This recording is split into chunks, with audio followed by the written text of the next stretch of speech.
"Hey, you there, the man mopping the floor in the back. Come up here, right now."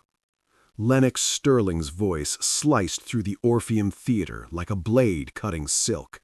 Phoenix, Arizona, 9:47 p.m. on a Saturday night. 800 guests turned their heads in perfect unison. On the live stream, 3.2 million people watched this exact moment unfold in real time. Dalton Pierce, 29 years old, froze mid-motion. The mop in his hands dripped dirty water onto the marble floor. He was wearing a gray janitor uniform with a name tag that read maintenance staff. His hands, covered in yellow rubber gloves, were still wet from cleaning the VIP restrooms. He had finished scrubbing the backstage area exactly 12 minutes ago. "I'm sorry, ma'am, I didn't mean to—" "Don't apologize." Lennox cut him off like a judge delivering a sentence. "Just come here." She walked forward in her sequined gold gown that probably cost more than Dalton's entire year's salary.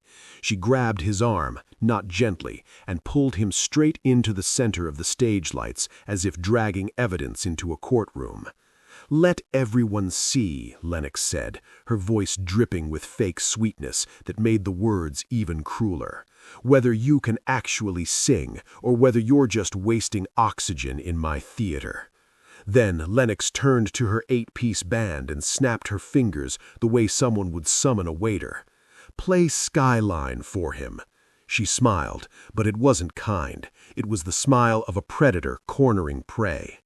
"The impossibly high note," Lennox continued, speaking directly to the audience now, "the same note that earned me a platinum record and $4.3 million in touring revenue last year." The band hesitated. The drummer looked uncomfortable. The guitarist glanced at the bassist. And just as the pianist's fingers hovered over the keys, Lennox leaned close to Dalton. She switched off her own microphone with a subtle flick. But Dalton's mic, clipped to his collar by a stagehand moments earlier, was still live. Her voice dropped to a whisper that 800 people in the theater and 3.2 million people online heard with perfect, devastating clarity. "Fail quietly, janitor. Don't embarrass yourself more than you already have." The air in the Orpheum Theater turned to ice. Every person in the audience held their breath. The camera zoomed in tight on Dalton's face, capturing the humiliation, the shock, the fear. But what Dalton did next wouldn't just prove Lennox Sterling wrong. It would destroy everything she had built on 15 years of carefully constructed lies. If you love stories where the underdog rises up and exposes the truth, hit that subscribe button right now, because what happens next is where things get absolutely insane. But to understand why this moment matters so much, we need to rewind. We need to go back 5 years earlier. 5 years earlier. Dalton Pierce was not always a man who cleaned floors. He had been a contestant on American Anthem, a televised singing competition. He made it to the top 8, week 7. Everyone said he was going to win. Dalton had a voice that music producers called once in a generation, a tenor range that stretched from A2 to E6, the kind of voice that made people stop talking and just listen. But then his father got sick, stage 3 lung cancer. The treatments cost $140,000. His father had no insurance. Dalton was 24 years old. He had a choice: stay on the show and chase his dream, or go home and take care of his dying father. He left the show. No explanation, no goodbye. He just walked out during rehearsal and drove 6 hours back to Tucson. The media tore him apart. Ungrateful, unprofessional, wasted potential. Lennox Sterling, who was a guest judge that season, went on television 2 days later and said one sentence that ended Dalton's career before it even started. Anyone who doesn't respect an opportunity doesn't deserve a second chance. That clip went viral. It was shared 2.3 million times. Every record label blacklisted Dalton. Every talent manager stopped returning his calls. Every door slammed shut. His father died 3 weeks later. Dalton was left with $140,000 in medical debt and no career. So he became a janitor. For 5 years, he cleaned floors. He worked night shifts because they paid an extra $1.50 an hour. He lived in a studio apartment in South Phoenix that cost $680 a month. And he never sang, not once, not even in the shower. Because every time Dalton opened his mouth to sing, he heard Lennox Sterling's voice. Anyone who doesn't respect an opportunity doesn't deserve a second chance. Now, 6 hours before the moment that would change everything, Dalton was cleaning the main stage at the Orpheum Theater. Lennox Sterling's Phoenix Nights Charity Gala was scheduled to start at 8 p.m. The gala was raising money for the Arizona Children's Cancer Research Foundation. Tickets cost $800 each. All 800 seats were sold. Lennox was performing her greatest hits, including Skyline, the song that made her famous. Skyline ended with a note that most singers couldn't reach, a sustained E6, 5 seconds long, crystal clear. Lennox claimed she hit that note live at every performance. That note was the reason she had 3 Grammy nominations. It was the reason she sold out arenas. It was the reason she was worth an estimated $47 million. As Dalton pushed his cleaning cart off the stage, he heard music. Rehearsal had started. He stopped. He shouldn't have. He had work to do, but something made him pause. He stood outside the stage entrance, hidden behind a heavy velvet curtain, and listened. Lennox's voice filled the theater. The verses were solid, strong, professional. But then the bridge came. The melody climbed. C5, D5, E5. Dalton's trained ear caught something, a slight tightness in Lennox's voice. Her shoulders lifted, her neck tensed. Then she went for the E6. Her voice cracked. The note landed somewhere around C#6, nearly 2 full steps below where it should have been. Lennox stopped singing immediately. "My voice is dry," she announced to the band. "That's why we use tracks." She turned to her sound engineer. "Turn up the backing vocal. Louder. I need full support." The engineer adjusted the mixing board. Lennox sang the phrase again. This time the E6 rang out perfectly. Too perfect. Dalton stood frozen. His ears, trained through years of studying music, could hear the difference. He could hear the slight metallic sheen of a digital recording. That E6 wasn't coming from Lennox Sterling. It was coming from the speakers. Dalton's heart started pounding. He pulled out his phone and searched for information about Lennox's previous charity galas. He found a small article from a non-profit watchdog website, published 8 months ago, barely noticed. Phoenix Nights Gala. Only 12% of funds reach their intended recipients. Dalton clicked the link. Out of the $640,000 raised at last year's event, only $76,800 went to the Arizona Children's Cancer Research Foundation. The rest? Administrative costs, production expenses, all paid to companies owned by Lennox's management group. 12%. Dalton closed his phone. Something ignited in his chest. Not anger. Something colder, something sharper. Resolve. The gala began at 8 p.m. Dalton had finished his shift. He should have clocked out, should have gone home. Instead, he stayed. He stood in the wings, watching the theater fill up. 800 people, wealthy donors, business executives, all dressed in gowns and tuxedos. On the screens flanking the stage, images appeared. Children with cancer, bald from chemotherapy, thin, fragile, fighting. At 8:15 p.m., the lights dimmed. Lennox Sterling stepped onto the stage. "Good evening, Phoenix." Lennox's voice boomed through the speakers. "Tonight is about hope. Tonight is about giving these brave children a fighting chance." The audience applauded. "Every dollar raised tonight goes directly to cancer research. Every single dollar." Dalton knew that was a lie. Lennox performed 3 songs, then she introduced the 4th song. "This next one is special. It's called Skyline. That final note has never been sung live by anyone except me. That's what makes it special. That's what makes it real." The band started playing. Lennox sang the first verse. Then the bridge approached. The melody climbed. C5, D5, E5. Dalton watched from the wings. He saw Lennox's neck tighten, her shoulders lift. Then she went for the E6. The note rang out, perfect, clear, sustained. But Dalton's trained ear heard the truth.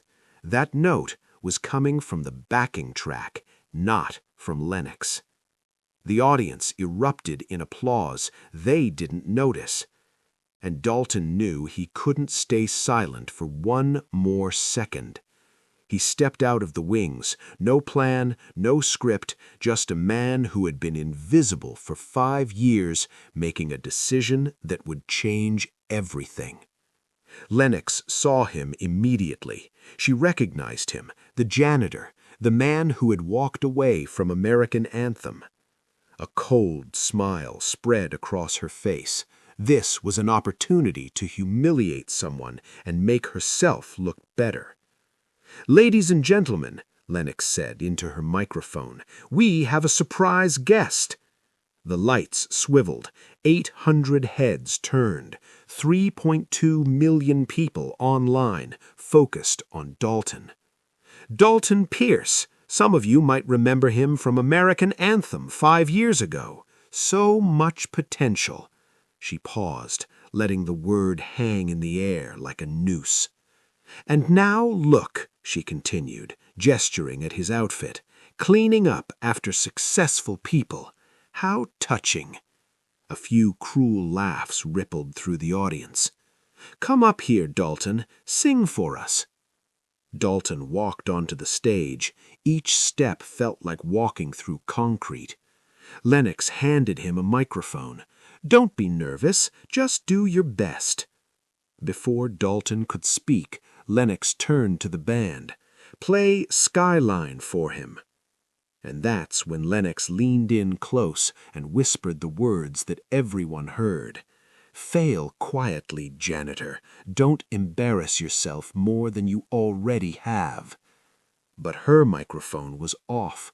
Dalton's microphone was on. Every person heard it. Every viewer online heard it. The music played, the intro to Skyline. Dalton stood under the lights. He closed his eyes, and for the first time in 5 years, Dalton Pierce began to sing. Dalton's voice started soft, almost hesitant. The opening lines sat low in his range, comfortable. He wasn't performing. He was just singing. The first verse unfolded like a story.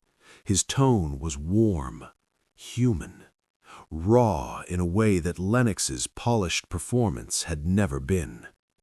A few people in the audience shifted in their seats. They had expected him to fail, but he wasn't failing. The pre-chorus arrived. Dalton's voice opened up. Power increased, but not at the expense of control. This wasn't a performance. This was testimony. The melody continued to climb. C5, D5, E5. Dalton's voice followed effortlessly. No strain, no tension. Lennox shifted on her feet. Her smile faltered. The bridge arrived. Dalton didn't hesitate. He transitioned from chest voice to head voice so smoothly it sounded like a single unbroken line. F5, G5, A5. The entire theater sat up straight.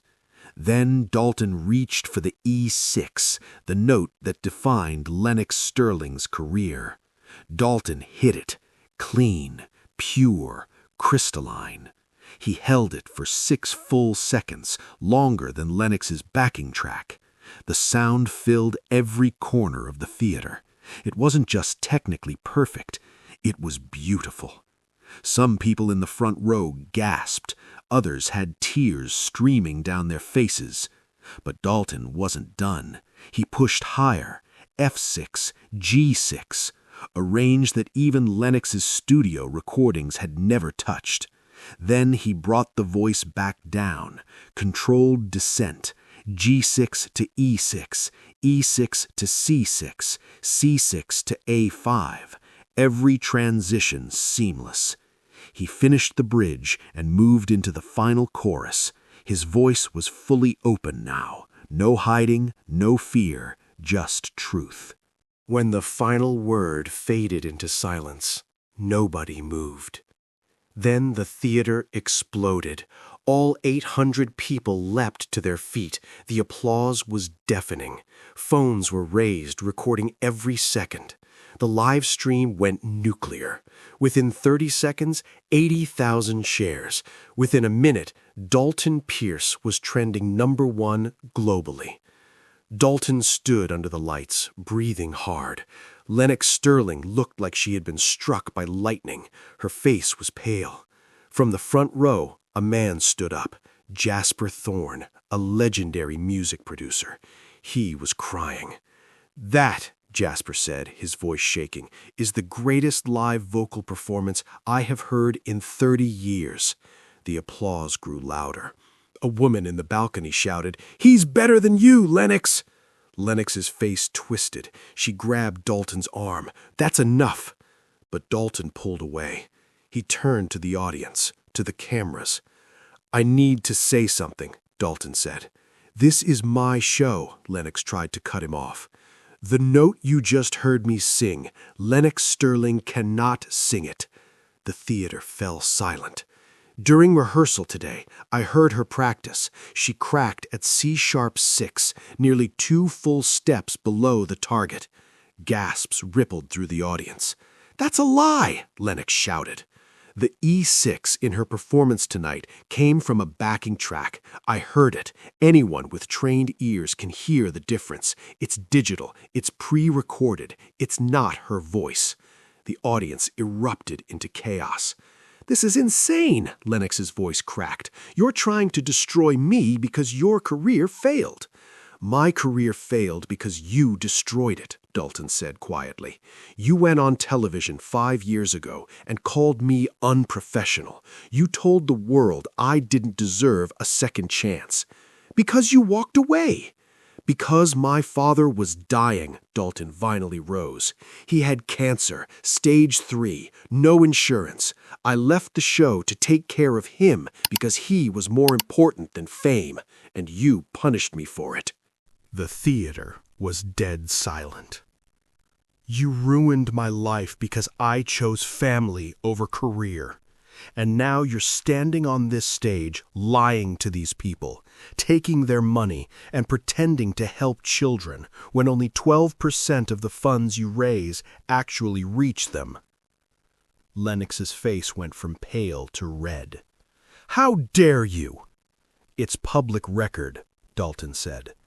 "Last year's gala raised $640,000. Only $76,800 went to the foundation. The rest went to your management company as administrative fees." The audience exploded. People were shouting. Phones were everywhere. "You're lying," Lennox said. "You're just a janitor, a failed singer who's jealous." "Then prove me wrong," Dalton said calmly. "Sing the note right now. No backing track, no support, just you." Lennox opened her mouth, then closed it. "Sing it!" someone in the audience shouted. Within seconds, the entire theater was chanting, "Sing it! Sing it! Sing it!" Lennox stood frozen, trapped, exposed. She turned to her sound engineer. "Porter, turn off all the tracks." Porter hesitated. Then he pressed a button. The music became sparse, bare. Lennox raised her microphone. She began to sing. The first verse was fine, but as the melody climbed toward the bridge, something changed. Her neck tightened, her shoulders lifted. C5, D5, E5. Then she reached for the E6. Her voice shattered at D6, a full step below. The sound cracked like glass hitting concrete. Lennox stopped immediately. "My throat is tired." "Sing it!" the chant started again. Lennox tried again. Same result. D6. Cracked. Broken. She tried a third time. Couldn't even reach D6. The theater fell silent. "I can't," she whispered into the microphone. Everyone heard. "I can't sing it." The admission hung in the air like smoke after an explosion. Then, from backstage, a voice called out, "She's never been able to sing it." Porter, the sound engineer, stepped into the light. "I've worked for Lennox Sterling for 7 years. At every performance, I play that backing track. She has never sung that note live, not once." Dead silence.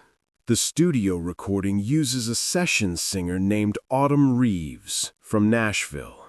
She was paid $5,000 and forced to sign an NDA. Lennox has been taking credit for Autumn's voice for 15 years. Lennox stared at Porter like he had just driven a knife into her back. "You're fired. I know, but I'm tired of being part of a lie." The theater erupted again.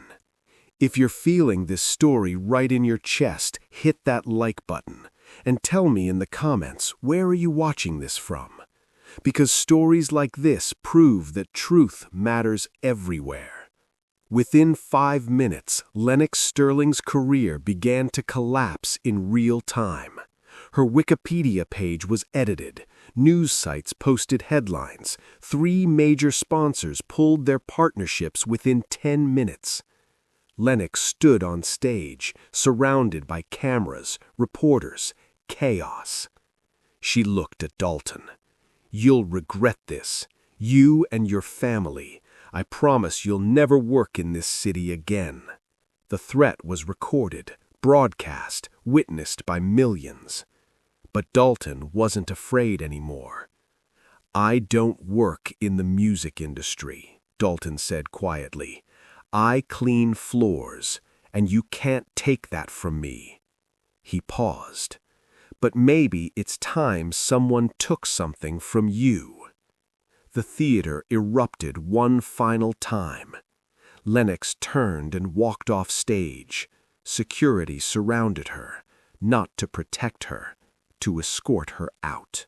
3 hours later, Dalton sat in the theater's break room. His hands were still shaking. His phone wouldn't stop buzzing. He ignored everything except one text.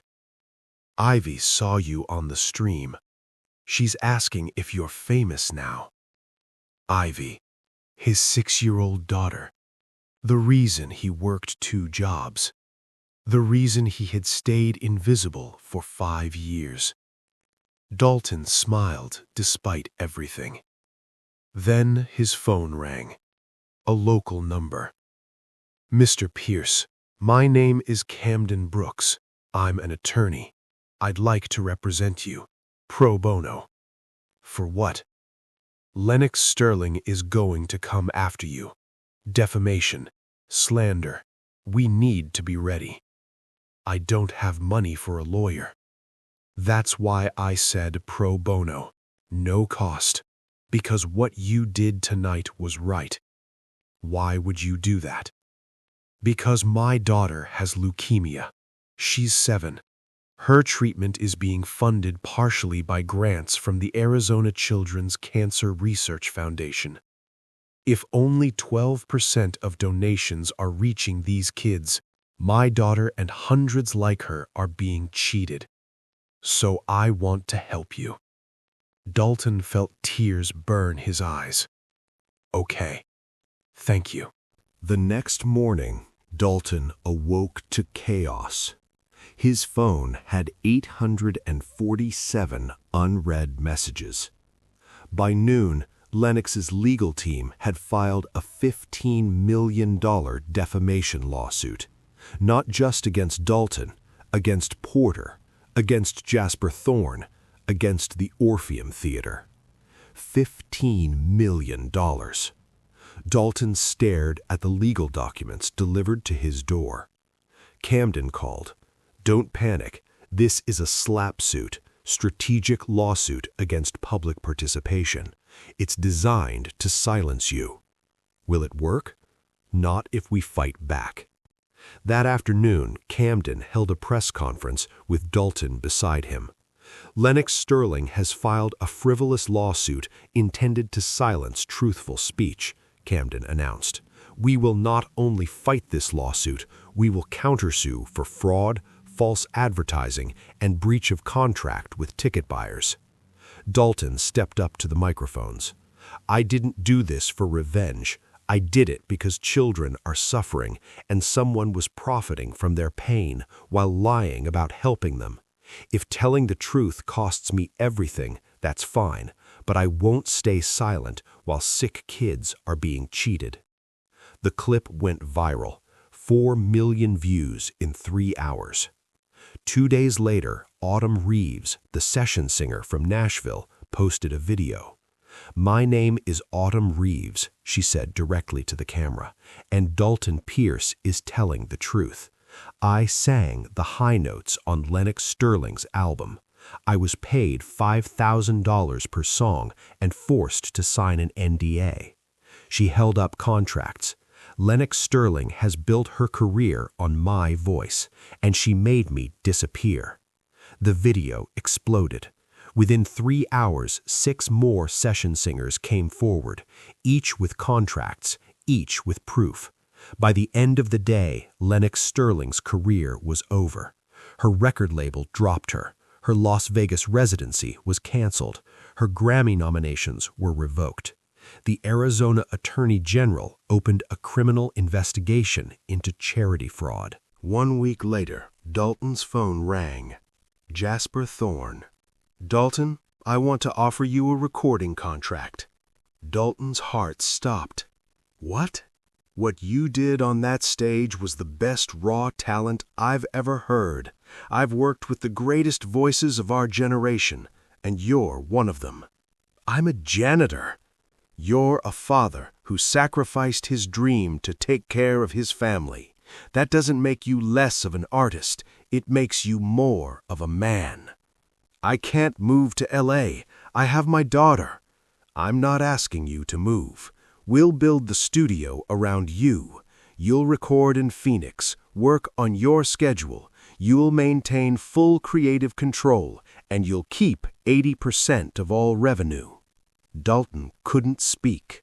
Take your time, Jasper said. But Dalton, the world needs to hear your voice, not because you're technically perfect, but because you're real.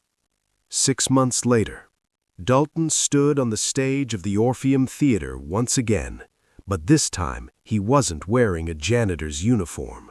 The theater was sold out, all 800 seats. But this concert was different. Tickets cost $20, and 100% of proceeds went directly to the Arizona Children's Cancer Research Foundation. Verified, audited, transparent. In the front row sat Ivy, his 6-year-old daughter. She wore a shirt that said, "My dad's voice changed everything." Beside her sat Camden Brooks and his daughter, the 7-year-old with leukemia. She was in remission now. Dalton stepped up to the microphone. "Thank you for being here," he said. "6 months ago, I was invisible. I cleaned these floors. I thought my voice didn't matter anymore." He paused. "But someone tried to humiliate me, and in doing that, they accidentally reminded me that my voice is the one thing nobody can take away." The audience applauded. "This concert isn't about me. It's about every person who was told they're not good enough, every person who sacrificed their dreams for family, every person who stayed silent because speaking up was too dangerous." He looked at Ivy. "This is for you, sweetheart, and for every kid who deserves a chance to fight." Dalton began to sing. His debut single, a song he wrote himself called "Still Standing." It was about resilience, about truth, about choosing what's right even when it costs everything. His voice filled the theater, not with technical perfection, though it was perfect, but with something deeper: humanity. When the song ended, the applause lasted 3 full minutes. For the final performance, Autumn Reeves joined him on stage. They sang Skyline together, both of them hitting that famous E6, both of them going higher. It was breathtaking. When they finished, the entire theater rose to their feet. But Dalton wasn't looking at the crowd. He was looking at Ivy, his daughter, the reason he had sacrificed everything. She was crying, happy tears. And in that moment, Dalton knew that every choice he had made, every hardship he had endured, every moment of invisibility had led to this. Not fame, not fortune, but the chance to show his daughter that truth matters, that kindness matters, that doing the right thing, even when it costs you everything, is always worth it. 3 months after that concert, the Arizona Attorney General's investigation concluded. Lennox Sterling was charged with charity fraud and ordered to pay $2.4 million in restitution. She never performed publicly again.